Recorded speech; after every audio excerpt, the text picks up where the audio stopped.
Merhaba arkadaşlar. 2021 yaklaşırken herkesin evinde yapabileceği bir hediye kutusuyla karşınızdayım. Sevdiklerinizi sevindirebileceğiniz, doğum günlerinde ya da özel günlerde de kullanabileceğiniz bir hediye kutusu. Öncelikle 3 litrelik bir plastik kutu ediniyoruz. İçerisine kendi yaptığım kurabiyeleri bir kavanoza koyarak koyuyorum.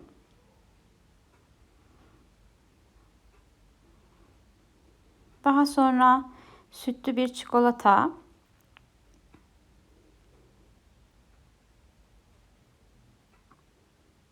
daha sonra herkesin ihtiyacının olabileceğini düşündüğüm bir not defteri, çilek temalı ve pembe sayfaları olan bir not defteri bu.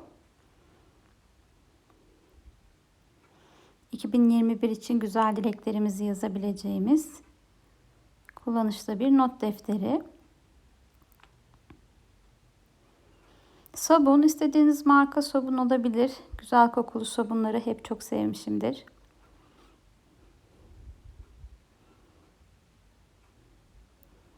Dış görünümü pembe olsa da siyah yazan bir tükenmez kalem. Oldukça şık ve tatlı.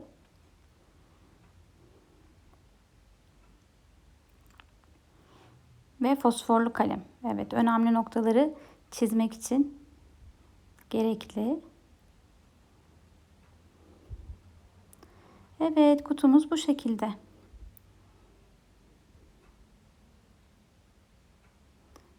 Hepinize mutlu yıllar diliyorum.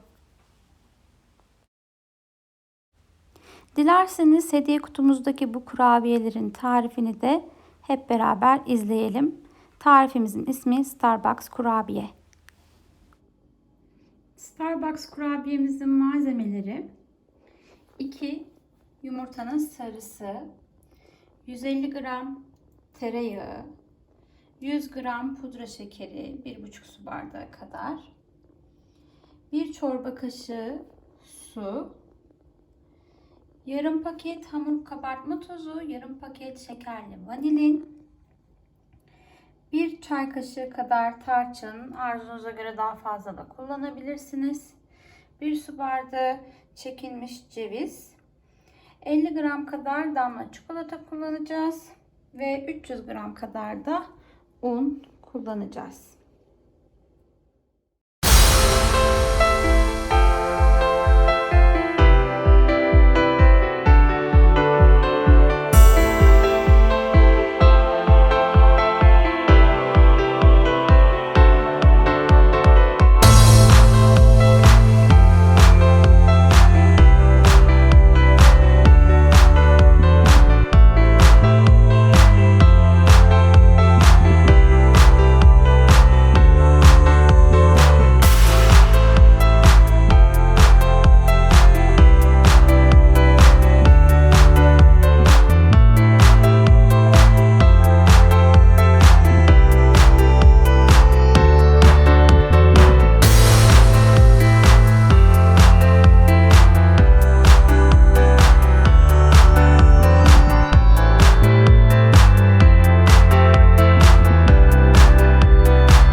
Hediye kutumuzu hep beraber yaptık.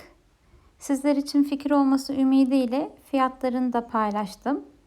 Herkesin dilediği gibi yapabileceği bir hediye kutusu olduğunu düşünüyorum. Umarım sizler de beğenmişsinizdir. Kutu için yaptığım kurabiye benim en sevdiğim kurabiye tarifi. Starbucks kurabiye.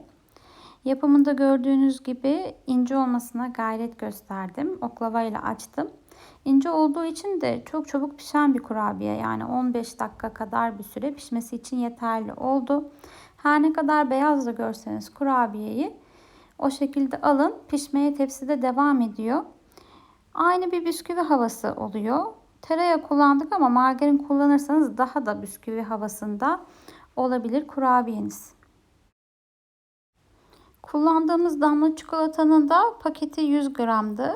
Genelde yarısı 50 gramını kullanıyorum ben. Paketin yarısını kullanıyorum bir yapışta. Daha sonraki yapışlarımda diğer yarısını kullanıyorum. Kahvemiz de hazır oldu. Evet, kahvenin yanında maden suyu tüketmeyi de çok seviyorum. Şimdi bakalım hediye kutumuzu açalım. İçerisinden kurabiyemizi de alalım ve kahve keyfimize geçebiliriz.